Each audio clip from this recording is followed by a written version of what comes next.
तुर्क सदर रजब Tayyip Erdogan 23 अक्टूबर को पाकिस्तान पहुंचेंगे। सिफारती ज़राए के मुताबिक 2 रोज़ा ये दौरा है जिसमें तुर्क सदर पाकिस्तान की आला सियासी और अस्करी क़यादत से मुलाकातें करेंगे। पाक तुर्क आला सतह की जो ताउन कौंसिल है उसके इजलास में भी शिरकत करेंगे। आपको आगाह करें, तुर्क सदर का दौरा है और बड़ा अहम दौरा है। पाक और तुर्क जो दोस्ती है उस हवाले से 23 अक्टूबर को पाकिस्तान आएंगे और 2 रोज़ा ये दौरा होगा जिसमें वो सियासी और अस्करी क़यादत से मुलाकातें करेंगे। अनवर से मज़ीद जानते हैं। अनवर अब्बास, क्या तफसीलात हैं? तुर्क सदर रजब तैयब एर्दोगान और तुर्क वज़ीर ख़ारजा 23 तारीख को पाकिस्तान पहुंच रहे हैं। यहाँ पर वो 2 रोज़ा आला तज़ाविराती कौंसिल के इजलास में शिरकत करेंगे।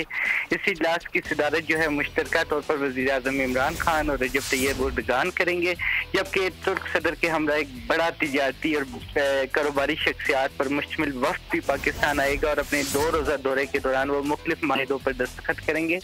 इसके अलावा तुर्की, पाकिस्तान और मलेशिया की जानिब से एक मुश्तरका टेलीविजन चैनल के मंसूबे को भी हतमी शक्ल दी जाएगी और इस हवाले से भी एक यादाश्त मुफाहमत पर दस्तखत जो है उसका इम्कान मौजूद है।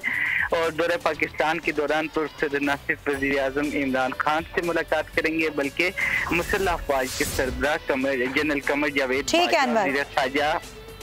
बहुत शुक्रिया आगाह करने के लिए। खबर थी जो नाज़रीन आप तक पहुँचाई। सब्सक्राइब करें और बेल दबाएं ताकि कोई खबर रह न जाए।